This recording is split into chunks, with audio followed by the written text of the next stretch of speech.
Fala pessoal, tudo bem? Nessa questão, ele diz que ABCD é um trapézio isósceles, tal que a soma das medidas de suas bases é 30 centímetros. Deixa eu marcar aqui, ó. A soma das medidas das bases é 30 centímetros. E os ângulos A e B medem 60. Então, como é que eu vou nomear esse trapézio? Eu vou colocar o A e o B na base maior. E como é que eu sei que o A e o B estão na base maior? Porque, opa, aqui é D, né? Porque os ângulos da base maior são agudos e os ângulos da base menor são obtusos. Então, se o A e o B medem 60, é porque eles estão embaixo na base maior. Né? Então, sendo um trapézio isósceles, eu tenho ângulos da base iguais, dá para a gente perceber. E não se esqueça que esses ângulos de K são iguais também. Além disso, os ângulos não, os lados, né? AD e BC são iguais também. Além disso, sabe-se que a diagonal AC bissecta o ângulo A. Então, se eu fizer a diagonal AC aqui desse trapézio, ela bissecta, ou seja, ela divide em duas partes iguais o ângulo A. Vai ficar 30 para cima e 30 para baixo. Interessante, interessante. O que a gente vai fazer para continuar? Ele quer saber qual que é o perímetro do trapézio, né? Eu vou perceber que o trapézio tem lados opostos que são paralelos. A base maior é paralela à base menor. Então, eu consigo enxergar aqui, ó, ao redor dessa diagonal, aquela figura do Z do Zorro. Tem paralela, transversal, paralela, entre as duas bases e a diagonal AC que foi traçada. E esse Z do Zorro indica a existência de ângulos alternos, que entre paralelas são ângulos que são congruentes. Então essa medida de 30 graus aqui, ó, ela vai aparecer lá em cima. Interessante, interessante, interessante. Então tem 30 graus para cá, tem 30 graus para lá. Esse triângulo ABC é um triângulo isósceles. E sendo um triângulo isósceles, essa medida do lado AD também vai aparecer ali em cima. Então tem a parte de cima, né, a base menor, é igual ao tamanho desses lados oblíquos do trapézio. Se eu chamar esse cara de x, esse cara é x também, e esse cara é x. Já estou avançando a passos largos, né, para a gente descobrir qual que vai ser esse perímetro desse trapézio. Agora vamos pensar no que mais a gente consegue fazer aqui. Eu posso terminar esse exercício de duas maneiras. Uma delas é apelando um pouquinho, né? Pensando num conhecimento que ainda está para frente do curso, que é usando um pouquinho de trigonometria. E outra delas, que eu vou mencionar primeiro, muito mais interessante, muito mais bonita, é usando uma propriedade que a gente viu lá na aula de circunferências, que é uma coisa importante de você saber sobre triângulos retângulos, né? Sempre que a gente olha para um triângulo retângulo, e a gente inscreve esse triângulo numa circunferência, acho que você vai lembrar, porque eu não te deixo esquecer, que esse triângulo fica apoiado sobre o diâmetro, né? A hipotenusa vai ser sempre diâmetro da circunferência. Como que eu sei disso? Bom, se esse ângulo é reto e o triângulo está inscrito na circunferência, o ângulo é inscrito, né? E o ângulo inscrito tem sempre metade do tamanho do arco para onde ele está virado. Se o ângulo é de 90 e ele tem metade do tamanho do arco, é porque o arco é de 180. E o arco sendo de 180 graus, que é meia circunferência, significa que, né, este belíssimo lado aqui do triângulo dividiu a circunferência ao meio. Quem divide a circunferência ao meio é o diâmetro. Então o centro da circunferência está aqui, no meio da hipotenusa, né? E aqui, agora vem a propriedade que me interessa para esse exercício. A distância do ponto O aos três vértices do triângulo é a mesma, porque esses três segmentos roxinhos são raios da circunferência, né? Então, isso é meia hipotenusa, isso é meia hipotenusa, e isso é mediana relativa à hipotenusa. Sai do vértice e vai para o ponto médio. Então, a propriedade que interessa para a gente aqui é que num triângulo que é retângulo, a mediana relativa à hipotenusa tem metade do tamanho da hipotenusa. Agora, observa o nosso trapézio. Volta para o exercício que a gente está resolvendo, né?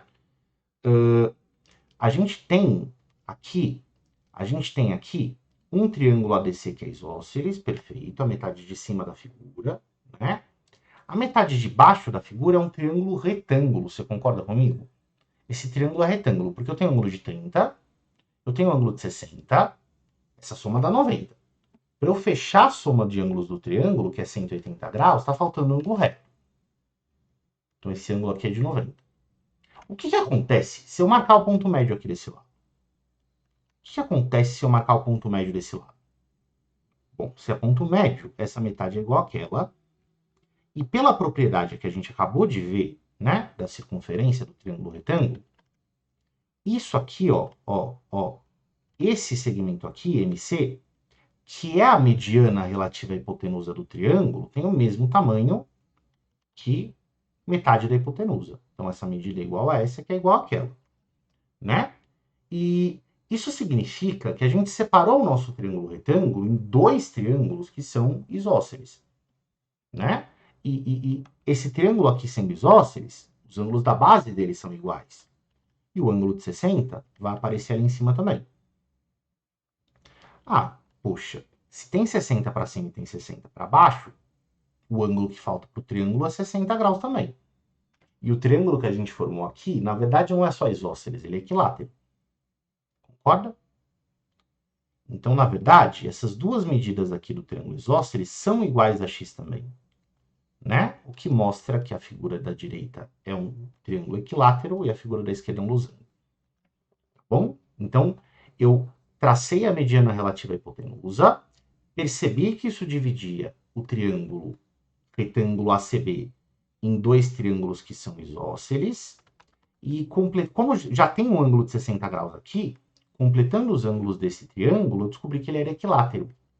E, portanto, essas três medidas, que eram iguais por conta dessa propriedade, são iguais também ao terceiro lado do triângulo, que é x. Né? Todos os segmentos aí pretos da figura são congruentes entre si. Agora que eu descobri isso, o exercício ele se desmonta.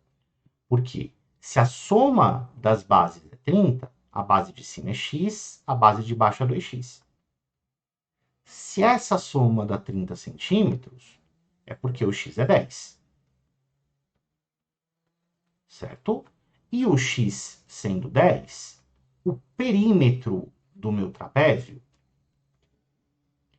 o meu perímetro de ABCD, tem 10, 10, 10, 10, 10. São 5 vezes o x que estão ao redor dessa figura. 5 vezes x é 5 vezes 10, que é 50 centímetros de perímetro. Essa é a resposta do exercício. Tá bom? Então, dava para a gente fazer isso só com os conhecimentos que a gente desenvolveu até agora no curso.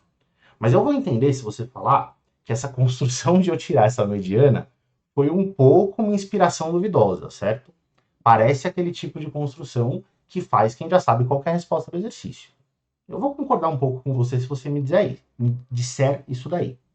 Então, será que eu não tenho uma outra maneira de perceber que essa hipotenusa, né, da figura é 2x? Tem sim. Vai precisar de um conhecimento futuro do curso, mas é uma coisa super tranquila. Então, a segunda maneira que você tinha, que eu acho bem mais intuitiva, não vou mentir para vocês não, de você perceber que a hipotenusa, que é a base maior do trapézio mede 2x, é você prestar atenção de novo nesse triângulo retângulo e simplesmente você usar um pouquinho de trigonometria aqui, né? Então, se esse lado mede x e eu estou procurando o comprimento de AB, e se eu sei que esse ângulo aqui é de 30 graus, porque a gente já tinha descoberto isso, né? Na verdade o enunciado me disse que essa diagonal AC era bissetriz, você pode simplesmente fazer seno de 30. Seno de 30 é x sobre AB, né? O que dá meio. E se eu multiplicar em cruz, eu descubro que a hipotenusa é 2x. Tá bom? Então, um jeito bem direto, né? Bem imediato de eu chegar à conclusão de que a hipotenusa tem o dobro do tamanho da base menor.